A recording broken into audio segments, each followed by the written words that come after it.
Patsiendi ohutus on tõusnud ülemaailmseks tervise prioriteediks, paranduskohti on mitmeid. Võib-olla just see koht, et patsiendid hästi tihti ei tea, mis ravimeid nad võtavad, miks nad võtavad.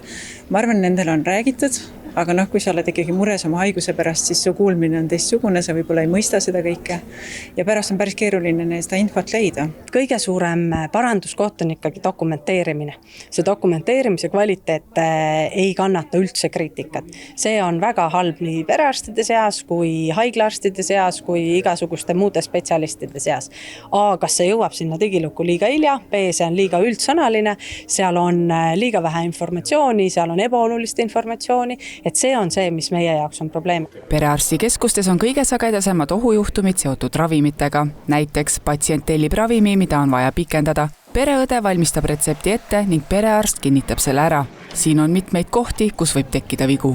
Hea näide, kirjutati ühte seeneravimit, oli mõeldud, et 1 kord kuus, 1 tablett võtta, oli kirjutatud 1 kord päevas, apteeker keeldus müümast, ta sai aru, et seda ravimit tegelikult nii tavaliselt ei kirjutata, patsient pöördus keskusesse, tehti retsept ümber, patsiendile ohtu ei juhtunud, tegelikult ohutusjuhtum oli ja see hoiti ära.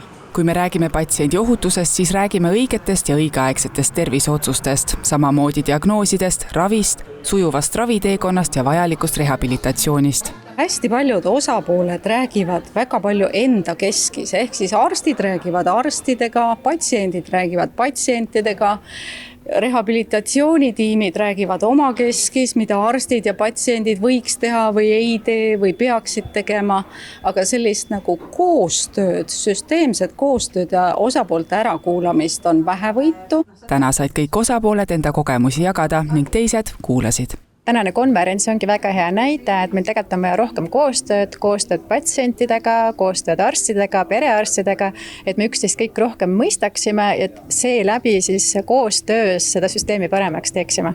Esimesed patsiendi ohutust reguleerivad sätted pandi Eesti õigusaktidesse juba 2004. aastal. Esimene patsiendi ohutuse töörühm, mis päriselt ohutusnõuete kaasajastamisega tegeleb, loodi 2017. aastal.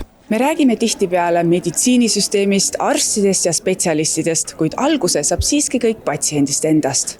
Tervishoiutöötajatel on oma ametialane eetikakoodeks, aga teenusesaajate jaoks sellist asja ei ole. Siinkohal tuleb kasuks hea kodune kasvatus. Valter Parve leiab, et patsiendi eetikakoodeks aitaks ohutusele kaasa. Aitaks suurendada patsiendi enda panust õigel ajal ravile tulemisele, ravijuhendite jälgimisel, oma elumuudatuste tegemisel. Minu arvates see parandaks teenuste hinda selles mõttes, et ei läheks raha tühja aega, tühja mõttetute jutuajamiste ja mõttetute diagnooside peale. Kui patsient tunneb, et tema enda osalus ka midagi aitab kaasa tema tervise paranemisele, ehk ta siis on nõus teisiti suhtuma ja olema partneriks arstile. Mis soodustab inimeste haigeks jäämist või mitte paranemist, põhjuseid on palju. Välja võib tuua näiteks patsientide teadmatus, vähene info, krooniline kulg. Inimene näiteks harjub enda valudega ära.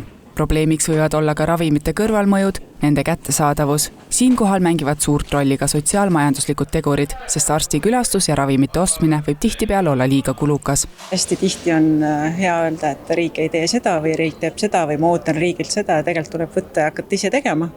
Tuleb ise oma lähedasi võib-olla rääkida, mis tema ravimikapp üle vaadata, kuidas ravimeid kasutada, suunata arsti juurde ja mis puutub just ravimeid, siis seda infot saab tegelikult päris palju oma lähedastele ise ka anda.